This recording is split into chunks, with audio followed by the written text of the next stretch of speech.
Thank you for listening to We Have Ways of Making You Talk. Sign up to our Patreon to receive bonus content, live streams, and our weekly newsletter with money off books and museum visits as well, plus early access to all live show tickets. That's patreon.com/wehaveways.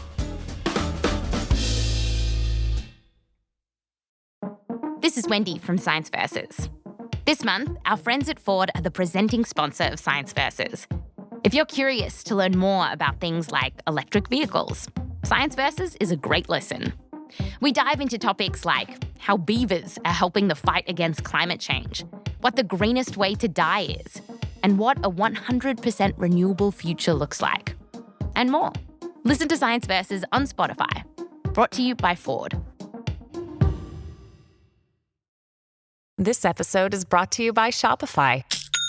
Forget the frustration of picking commerce platforms when you switch your business to Shopify, the global commerce platform that supercharges your selling wherever you sell. With Shopify, you'll harness the same intuitive features, trusted apps, and powerful analytics used by the world's leading brands. Sign up today for your $1 per month trial period at shopify.com/tech, all lowercase. That's shopify.com/tech. From your fryer to the table, it's a quick trip for crispy fries. But how about a crosstown delivery? McCain SureCrisp fries are designed to go from fryer to container to carrier to passenger seat across town during rush hour down a shortcut that wasn't all that short to a doorstep before they hit the table. And that first bite, the crispiness speaks for itself. To the last bite, McCain SureCrisp fries. Go the distance. See how far our fries can take your business at surecrisp.com/delivery.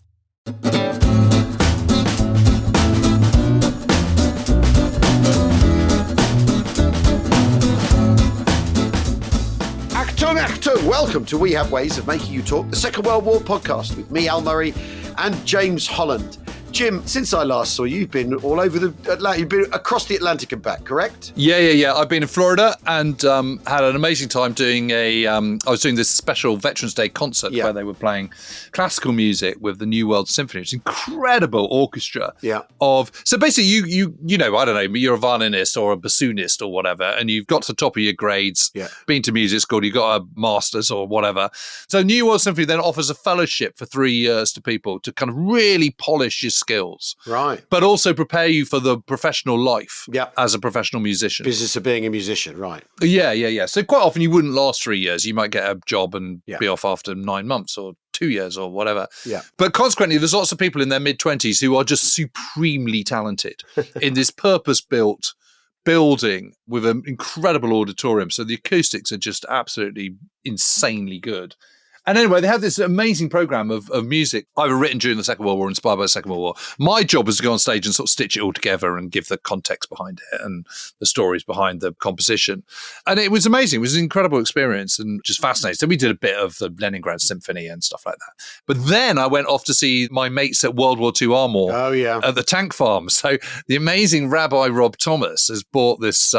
We had him on he was a guest on the podcast a year or so ago, maybe 18 months ago. Yeah. Anyway, he bought this farm just sort of near Orlando, which is now called a tank farm because there's no agriculture on it whatsoever. It's just tanks and Second World War vehicles.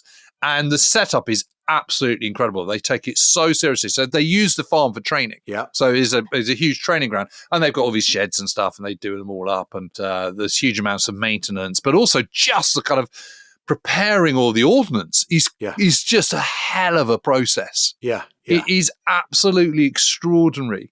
And, you know, they had one of those machines where on the old sort of Browning 30 caliber machine guns, they used to have a sort of canvas belt for threading all the bullets. Yeah. So they've got a wartime threader. Really? That does, it's not like one person just sort of pushing in a bullet.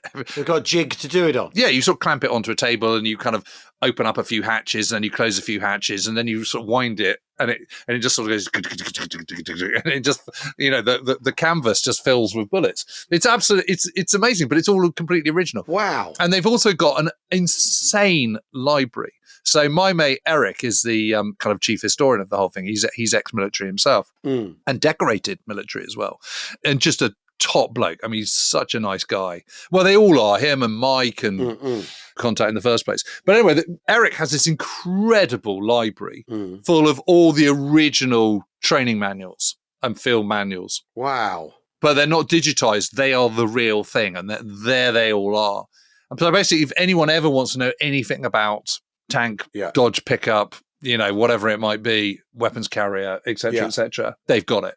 It is such an enterprise. It is so amazing. And Rabbi Rob just does it all absolutely properly. Well, I mean, you look at their site. What's funny is they've all got Hebrew names, haven't they? So it's Golem and Dov and Shmuel. Golem. Yes. Well, obviously he's a rabbi. He's a rabbi, yeah, but they've gone through with it. Kelev Gadol is the long Tom. They've got some serious kit with all these nicknames. I mean, the site is worth a glance at if people get a chance, and it is literally World War II Armour, the American spelling Armour.com. And I mean, did you go riding on anything, Jim? Or, I mean, did you? Yeah. So what did you go out in? I went on the M18 Hellcat. Ah, right, which is your new favourite tank. Easily turned, aren't you, Jim? Well, I don't know that it's my new favourite tank, but it's very, very cool. So whoever knew, it has Torque-matic transmission. Does it? Yeah, which is basically, it's not quite automatic, but it almost is. So basically, it is effectively automatic. Right. So you're not, the driver's not changing gears. He's just like banging on the throttle. And it's seriously, seriously quick. Wow. It's, they've got it up to 74 miles an hour at one point. What? Yes. Yeah, but all your fillings, that's Bracker and Bupkis are the two M18s. And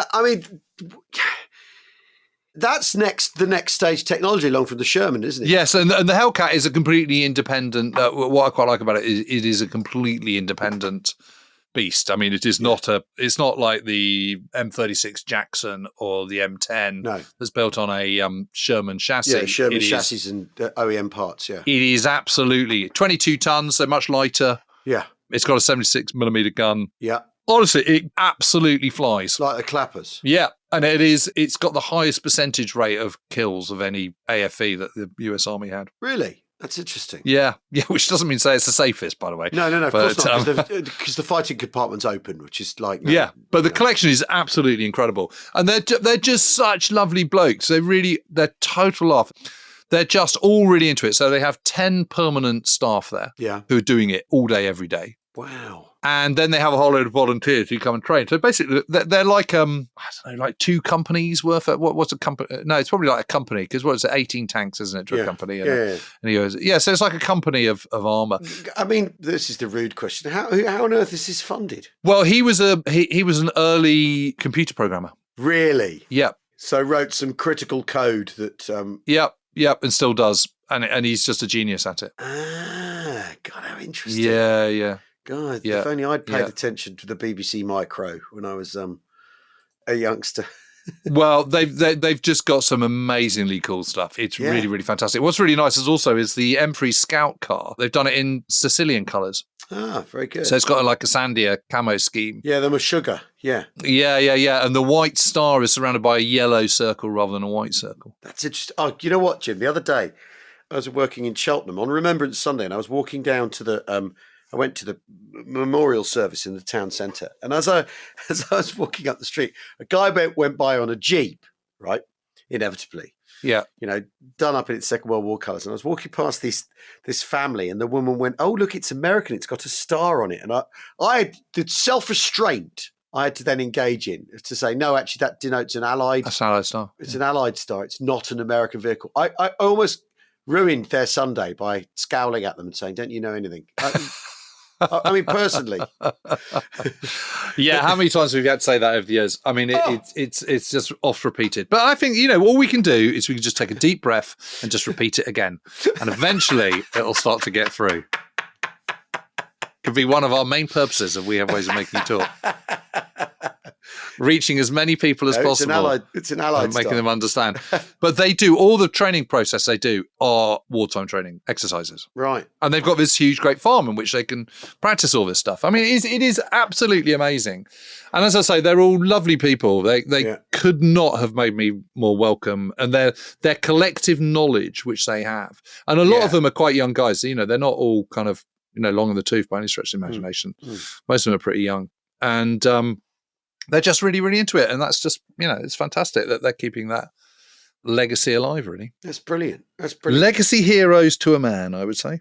And that's Florida, right? Yeah. It's just a little bit north of Orlando, I think. Oh, next time if and when I get there next. I also went to see Blitz yesterday. And what do you think? I just absolutely loved it. Really? I can't understand why there's any criticism of it at all. I thought it was absolutely brilliant. I thought it was brilliantly done. Historically, I could not fault it. Right. Honestly, Al, it's got this amazing opening scene of these firemen trying to tackle these blazing buildings, and someone's lost grip of the hose, and the hose is sort of snaking about all over the place. Yeah. And they can't get it. They're trying to get it under control. Yeah. And it's so brilliant. Yeah. It's so well done. It's such a clever idea to introduce the film. And there's so many brilliant bits. All the depictions of the shelters they have are just second to none. The underground stuff is really good. Yeah. There's a munitions factory, which is perfect. I mean, it is absolutely perfect. All the detailed bits are of depictions of London, London under attack, aerial shots. The enemy is slightly unseen. You fleetingly see Heinkels going through the sky. At one point, one crashes into a building, but that's literally it. You see bombs coming down periodically. Yeah. You follow their descent, but the enemy is sort of unknowable. It's this sort of alien force. Good. It's so brilliantly done. Right. The depiction of the Café de Paris. Oh my God, that's so well done. So which night is it? Is it a series? It's not. It's a compendium night. Right, it's a kind of it's an amalgam. So everything happens all at once, but it's fine. It's like 36 hours or 48 hours in the Blitz. Paul Weller's in it. He's really good. Yes, he's the grandpa, isn't he? Yeah, and he's great. He's really good. Saoirse Ronan is just fantastic. Everyone in it is so well cast. There's this brilliant Nigerian-British ARP warden called Efe, who is just standout. He's so brilliant. It's so well done. And of course, there were black ARP wardens. Yeah, of course there were. This is you can't go blind colour casting.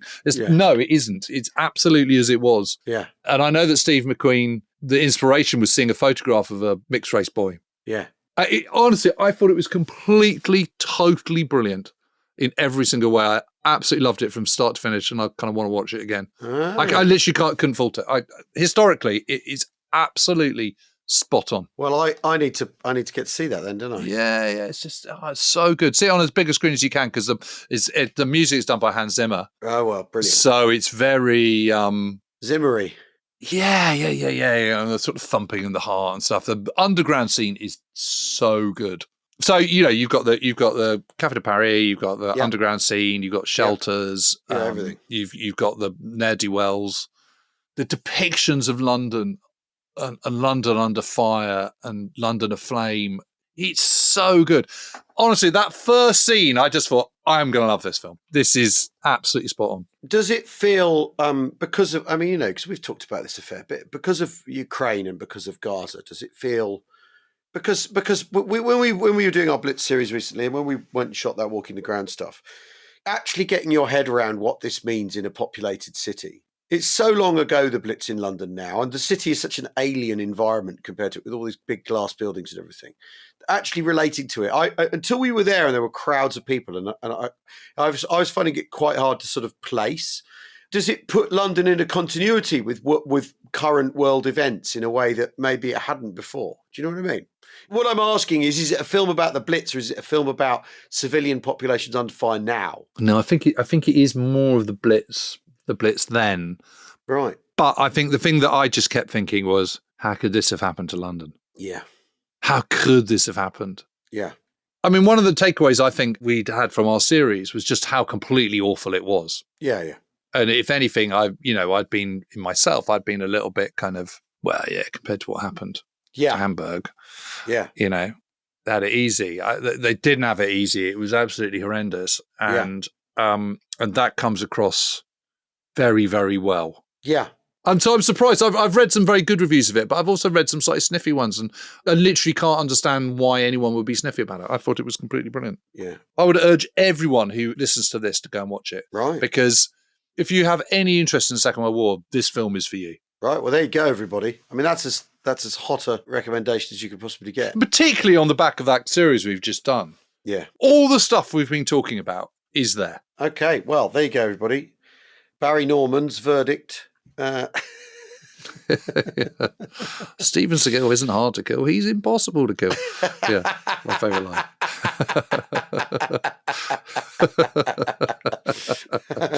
The master. Anyway, but you've been doing some interesting reading, haven't you? Well, yes, I've been reading around the arrival at the decision to go to unconditional surrender. And what's really interesting about it is obviously because it involves FDR, there's a version of events which is sort of like for public consumption. Because, FDR is always facing out. And he claims it's Ulysses S. Grant and it just came to him and all this sort of thing.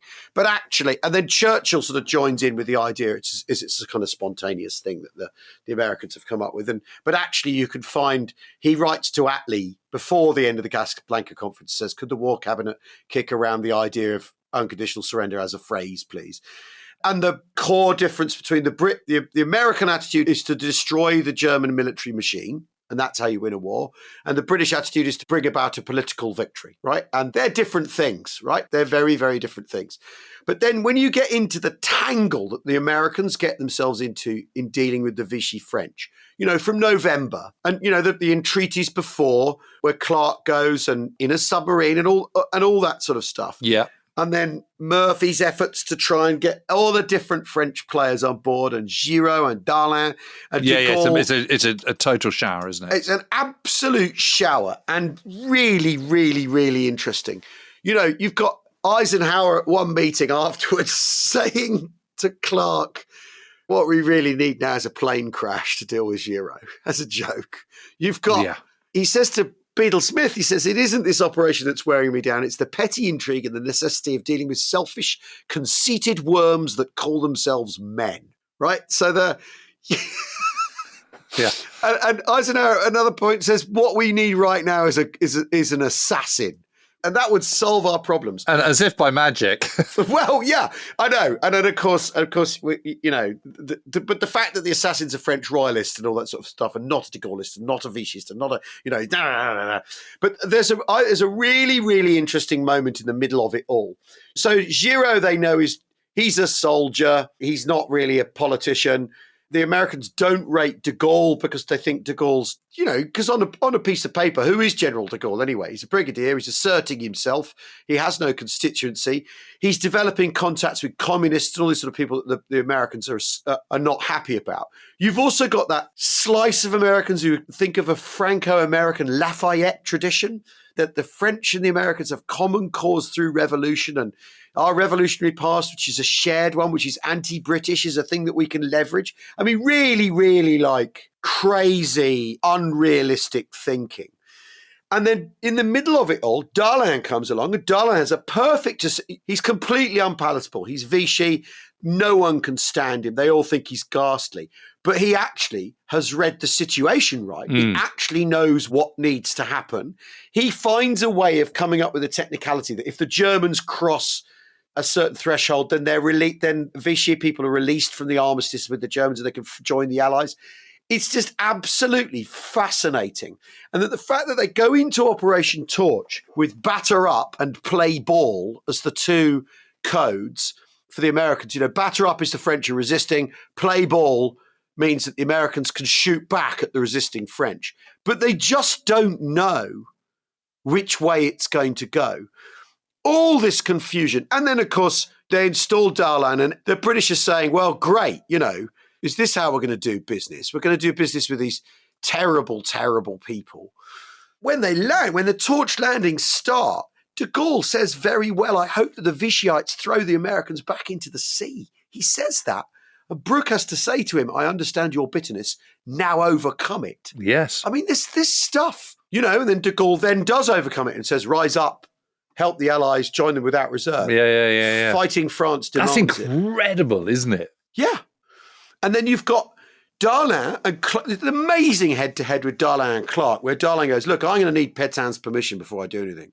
And Clark says to him, Pétain is nothing in our young lives. He has today broken relations with the US. And what an amazing line. Yeah. What an incredible way to look at it.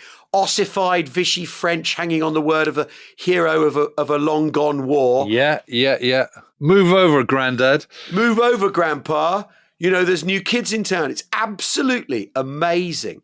And, all of these elements at work. And then, of course, Darlan's assassination, which releases everyone in one bound from the, From an awful kind of deal that they've done. And Stimson calls it one of the most violently controversial decisions. Secretary of State for War, Henry Stimson, most of the violently controversial decisions of the war. Edward R. Murrow, are we at some future time going to occupy Norway and turn it over to Vidkun Quisling? Yeah. Are we fighting the Nazis or sleeping with them? And then the Americans have also got the puzzle of, once they've, got the French, co-opted the French, the Americans are Atlantic Charter, they're talking anti-imperialism. What are they going to do about the local Arab population? Nothing. They're going to let the French carry on with the imperial project in North Africa, because otherwise it's just going to be too difficult. It's going to get too complicated, to the point where the Jews, it's 140,000 Jews have been stripped of their citizenship by the Vichy government. The Americans go, oh, well, if we bring that up, it might set the Muslims off against them. And the Americans are making those calculations in North Africa. It's absolutely amazing. And I can completely see. So this is November of 42.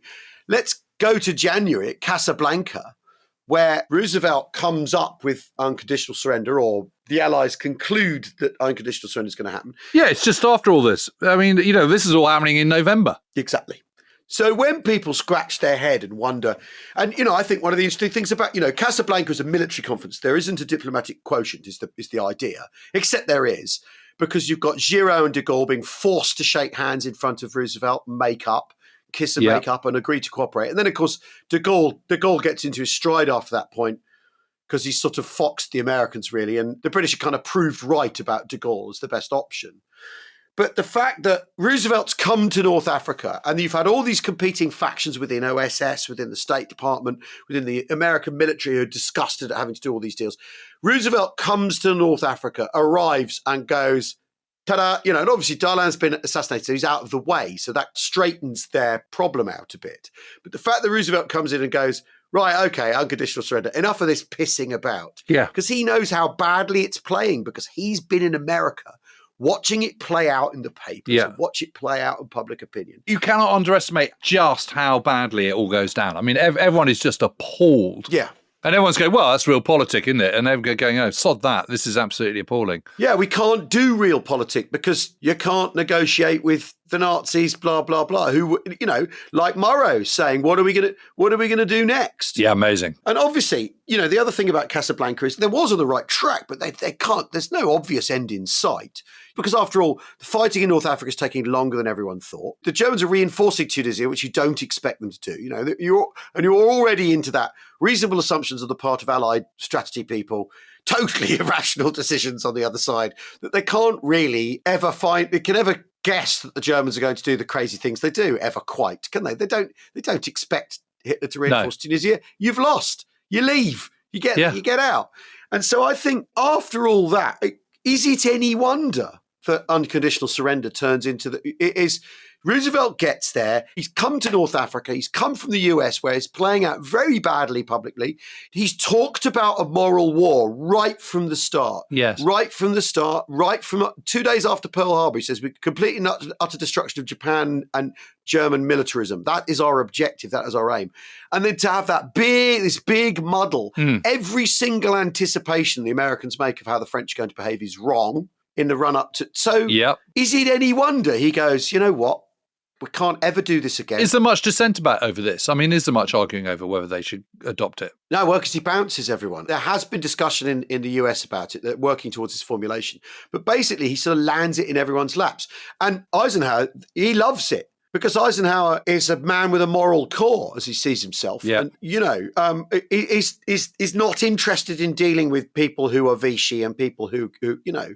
So it plays well with the soldiers, which I think's really, really interesting, because they're bad at the soldiers are generally bad at the politics. They can't work it out. Well, then that's not what they're trying to do, is it? Exactly. Clark's doing his best, being a secret agent and all this sort of stuff. It's sort of so harebrained. Showing his chewing gum. Exactly. And I think it's really, really interesting. I think it can't, and I've been reading a lot around it, and it feels like a completely straight line to me. The absolute chaos of November, December, dealing with Vichy. Do you think unconditional surrender is a chapter all of its own, or do you think it's a half chapter? It's a half chapter. I think it's a few pages. It's a few pages, and you've also got so much of this is to do with the First World War and the Americans, the 14 points and basically Wilson coming up with a bright idea that then doesn't stick and doesn't, basically has too many points of argument that people can engage with and then twist.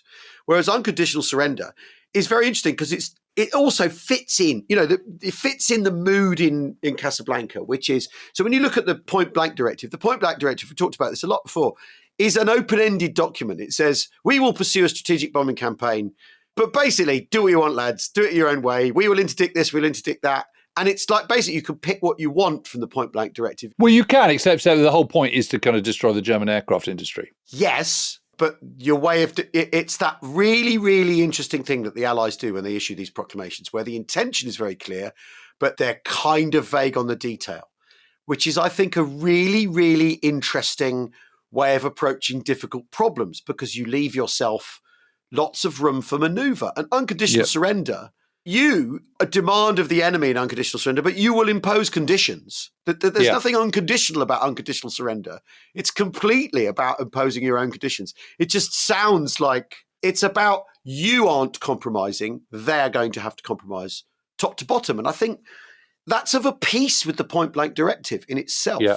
And it shows at this stage of the war, the runaround they've had with Vichy, the problems that are to come, the fact, certainly in the run up to the end of the war in Japan, there's lots of factions within America who are very unhappy with it as a policy because they think it's basically tied their hands and you could end the war sooner. And the Navy, the US Navy in particular, are really upset about it because they basically think they've won the war with Japan. They've done it and they want credit for it. And, this is why Admiral Ley doesn't think that the atom bomb is going to work. He doesn't think it's going to work, full stop. And then he doesn't think it's going to work. Is it because he doesn't think it's going to work, or does he not want it to work? Well, what's the difference? Yeah, I suppose so. He doesn't want it to work because he thinks the Navy have won the war and the blockade's done the trick and there's no need for the air boys to, blah, blah, blah, blah, blah. But I think so much of it speaks of the moment, but also that the people right at the top of the Allied tree, their genius, basically, for coming up with things that offer you pure intent but are hazy on the detail so that you don't get stuck on the detail. Because,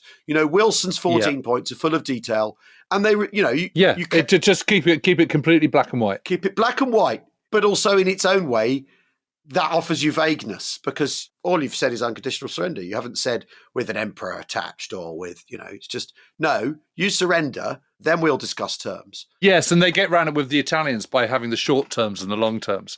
Yeah. And the short terms just says you've got to lay down your arms and the rest of it. And the long term says unconditional surrender. But they've signed the short terms and then it's like, here's the detail. It's like, yeah, exactly. Well, and that's in the Flensburg government, when the 11th Armored Division come to arrest the Flensburg government, they're all going, hold on a minute, this wasn't in the surrender conditions. And the British are like, unconditional surrender, lads, sorry. When they're arrested and carted off and treated as prisoners of war, and you've got all your, your Yodels and all those people getting very, very Dönitz and all those people getting very, very upset about it.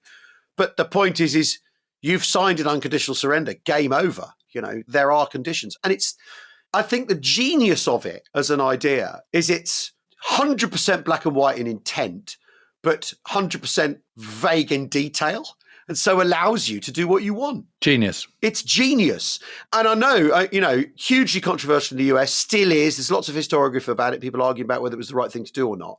But when you look at the mess of dealing with Vichy, you can completely see why. Roosevelt arrives on a boat, enjoying it as a break from Washington sort of infighting, turns up, they have the conference, that because there's sort of the idea that the Americans are ambushed by the British because the British are heavy on detail at Casablanca. Well, then he ambushes them with unconditional surrender at the end of it. And that's kind of that. Yeah, that's brilliant. He's sod the detail. It's all about intent. He's a 2-word politician, New Deal, unconditional surrender. It's very interesting. Yeah. Great stuff. I can't wait. But Darlan, when there's that amazing picture of Darlan when he's in his suit between, it's between Eisenhower and Clark, I think, and there's the diplomat off to one side with a big shit-eating grin. The American diplomat is obviously this is his deal. He's fixed and he's got it done now. And then Robert Murphy. That's it with Bob Murphy exactly. And then the next thing the guy just walks into his office and shoots him in the chest and in the face. Game over. Problem solved. Well, it's real Gordian knot stuff. And obviously Then Darlan's staff don't want to investigate the murder because it will show them up for having done a really bad job of protecting him. The Americans don't want to investigate the murder because they're worried of what it'll toss up as well. De Gaulle is like, well, he's dead. No man, no problem. Doesn't want it investigated for exactly the same reasons because... So they haul the guy who does it and just execute him in turn. Boom, job done. Job done. It's sort of amazing, really. And given you have had... people say, you do have high up Americans going, God, the one thing we really need now is an assassin. You sort of think, well, and obviously, there's no... Your wish is my command. Yeah. There's no proof of that, but... Yeah. That's amazing, isn't it? I do remember when I was doing my North Africa book, looking into all that, and it's just the whole thing was such a mess. And also, it's Roosevelt arriving and going... Ta-da, problem solved, which is very, what politicians like to do as well. And then obviously he then leaves and everyone has to do the homework, but fascinating. Yeah, amazing. Absolutely amazing. Well, we're going to take a quick break now and then maybe we'll do some questions, right, Jim? Yeah.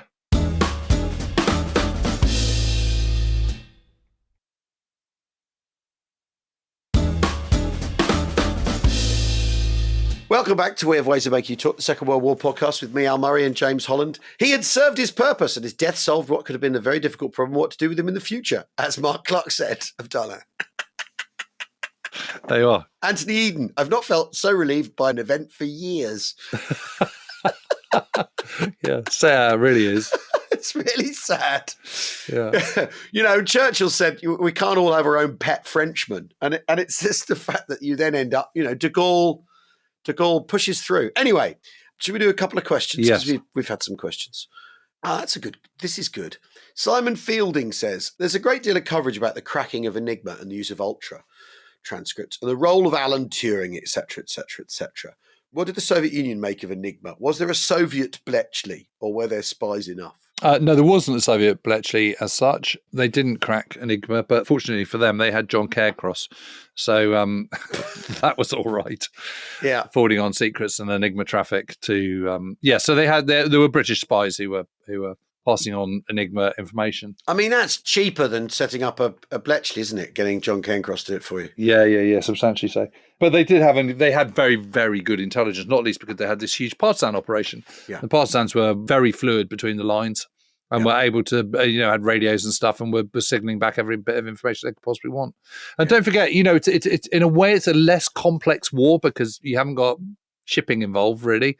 Yeah. There's not so much air power involved. There is, but there's not so much. Yeah. It's basically a land war. For example, they knew exactly what was going to happen before Kursk. Yeah. And also, when you're on the offensive, you don't really need to know what the enemy are doing. It doesn't really matter. No, it doesn't matter anything like as much, no.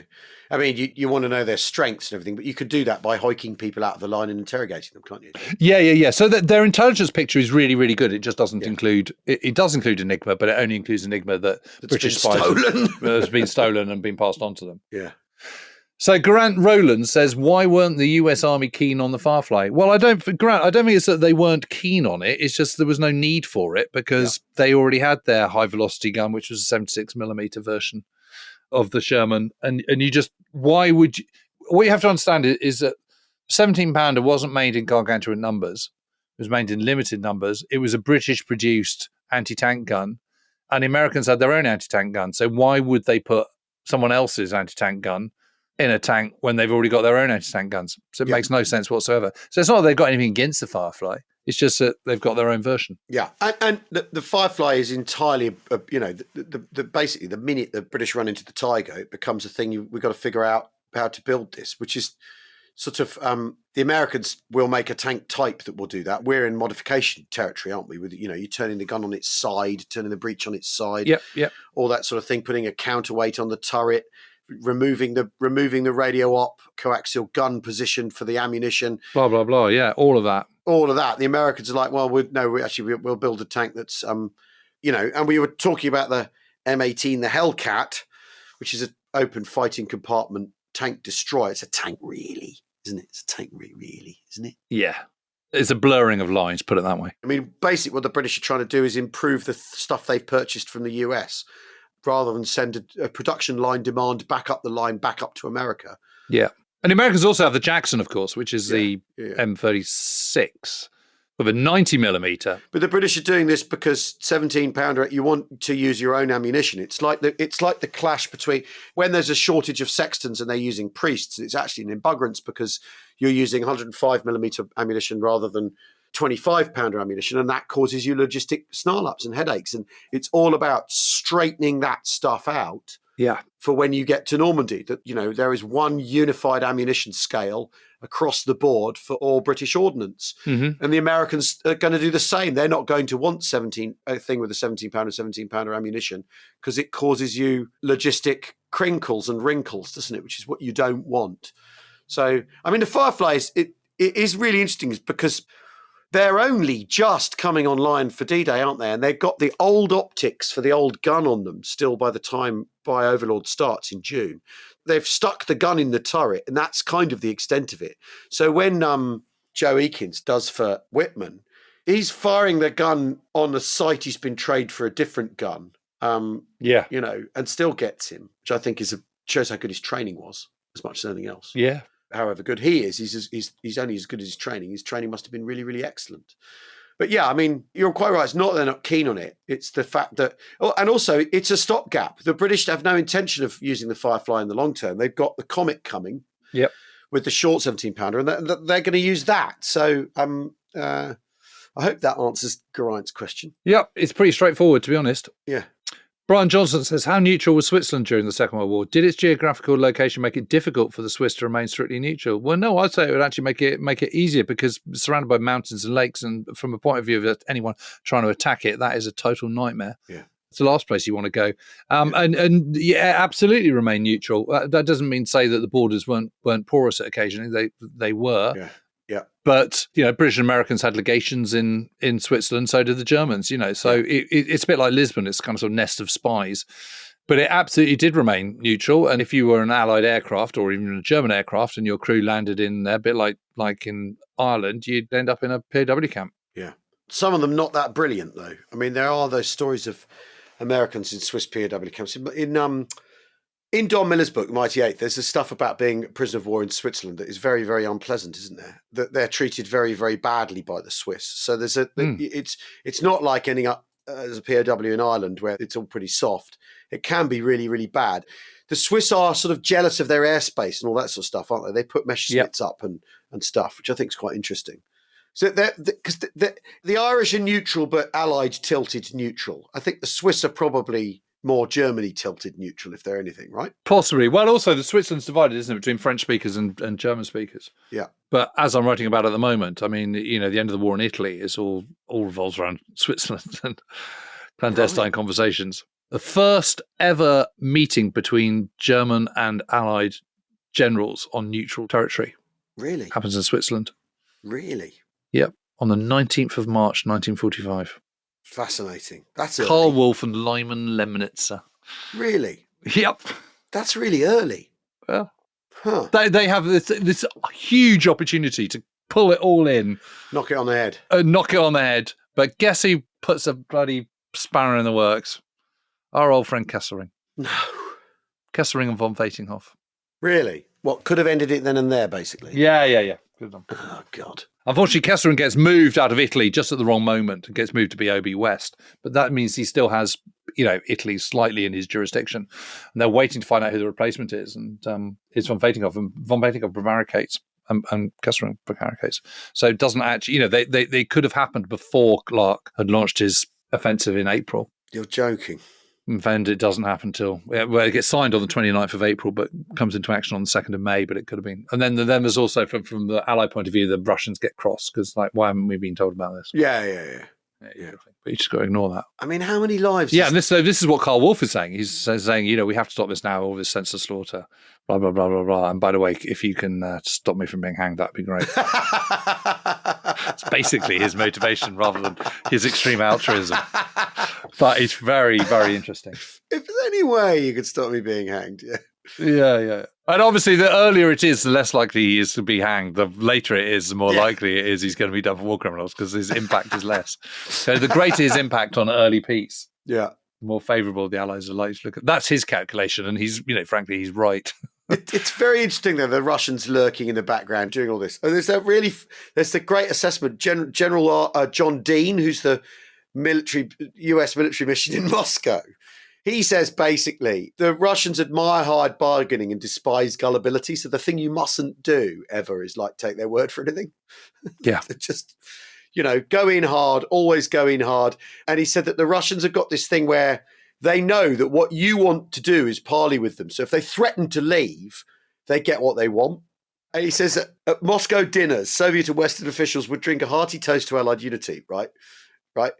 At the end of the day, so how it would work is at the meeting, Soviet representative would launch a long and outspoken criticism of Western policy and strategy, questioning both methods and intentions, and then issue a blunt demand for increased military aid, right? Yeah. At the next dinner, they'd toast Allied unity and get drunk, right? Yeah. Brilliant. And the US would dispatch 1,000 aeroplanes for the Soviet Air Force, and the USSR would reciprocate by granting a visa, which had been promised and pending for months. Brilliant. And it's fascinating this because I read a thing this week about Ukraine and Scholz ringing Putin. And basically, this sort of assessment was that the Russians know that the West wants you to be talking to them. So you basically threaten to leave and then you can get what you want. That what you do is you threaten to break your relationship up. So they go, oh, no, don't do that. Don't do that. What do you want? And then you give it to them. That's amazing, isn't it? So it's never changed. It's just never changed. It just sounds completely of a piece. But yeah, I mean... It's fascinating all that. What should we go for? Rob McCrae, that's a great one. What general of any side had the best facial hair? My vote is for Chris Vokes. Well, Rod, hands down. I mean, there's absolutely no question about it. It has to go for Chris Vokes. The only other person I think you could consider in the same breath is General Adrian de Carton-Dwyer. Yeah. But there's no one else comes close. No. So what he's really talking about is fancy moustaches that look ridiculous. Fancy tash. I mean, it's a very, very, very, very, very strong moustache. Because I don't think anyone would suggest that the square smudge of a Hitler moustache is a good look. No, it's quite interesting. That's pretty flamboyant, isn't it? Vokes, that's quite yeah. No, it's quite strong. But Carton-Dwyer is sensational. Yeah. Not least because he offsets it with an eye patch. Should we do one more? Gene McCluskey. Gene McCluskey. I'd like to see an objective assessment of SOE operations. Seems that for every success, there were 5 Wouldn't we failures. This is almost impossible, isn't it? They got lots of people killed. Were commando raids actually productive? Were they slightly different? Well, commando raids and SOE are slightly different things. It depends on the commando raid. I mean, I think you'd have to say that Dieppe didn't really work. No. For the most part. But, raids on the Lefoto Islands, I don't think you can argue with that. Commandos on D-Day, pretty successful. Yeah. I think there's lots of commando raids that do pretty well. Yeah. Well, we made a case. What was that raid on the Channel Islands called again? That we were the most successful one ever. The most successful commando raid of all time. Was that in July 1940? That's right, because one of the earliest as well, because it made the Germans overcommit. Well, I think you can argue that Colossus works on that basis too. Well, it does. I mean, what this comes down to is what do you mean by success? Yeah. If success means the Germans have put hundreds of thousands of soldiers guarding Norway into Norway who aren't in Normandy, that's anything you do that provokes that is a good thing, right? 300,000 German troops in Norway in 1945. That's mad. I rest my case. I mean, it's mad. The bang for your buck, I'd have thought that's pretty good. I mean, to go back to SOE operations, yeah, it is important to do something. I think it is important to do something. It's how you do it and what you're doing. SOE operations in Norway, for example, are broadly perceived to have been pretty successful. One of the reasons is they didn't go around deliberately trying to shoot lots of Germans. What they did is they used it for sabotage and for intelligence gathering. And I think from that point of view, SOE is much more effective. Well, the problem they have in France is that most of the blokes are away or, on some kind of active war service, particularly after the travail obligataire order, which is where young men have to go and work in Germany. So if you're suddenly an Englishman turning up, it's really, really hard to hide yourself. Yeah. People will notice you because you're not from around these parts. And what the hell are you doing there? And then it doesn't matter how good your French accent is, you're not native and it just stands out. And so a lot of them get caught.